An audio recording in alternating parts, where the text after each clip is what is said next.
په خوست کې د کمر خیریه بنسټ له لوري د ولایت 300 معلولینو سره د خوراکي توکو مرسته ترسره شوه.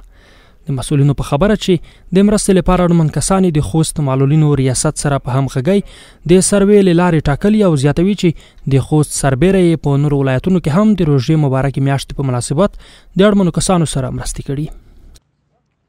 موږ یوازې په دې ولایتونو کې نه چې کوم یو مداخلات کوو، موږ په ټول افغانستان کې کار کوو. په مختلفو ولایتونو کې دا د رمضاني خوراکي موادو پیکج دی توزیع لرو. د په سره سره موږ هر ماښام په 10 ولایتونو کې د افطار په نامه باندې د روژه مات دسترخوان هم لرو چې په هغه کې هم توزیع لرو. د قمر د بنسټ خیریه موسسې طرف نه 300 کورنیو ته چې کې اکثره دا ټول هغه د ملکي خلک دي معلولین دي سره د منو کورنۍ د کونډې ته موږ دا توزیع وکړو.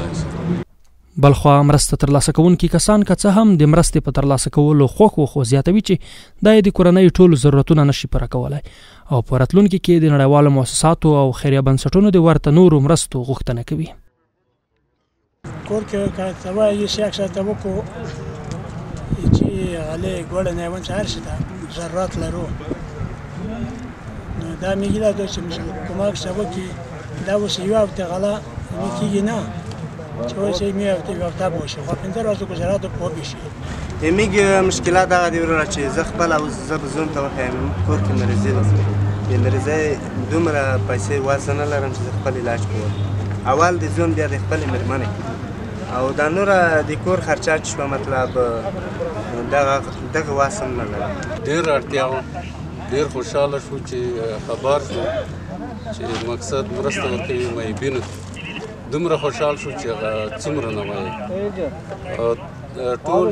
ټولو نه مننه، خدای دې وکړي چې نور هم مظلومانو سره مرستې وشي.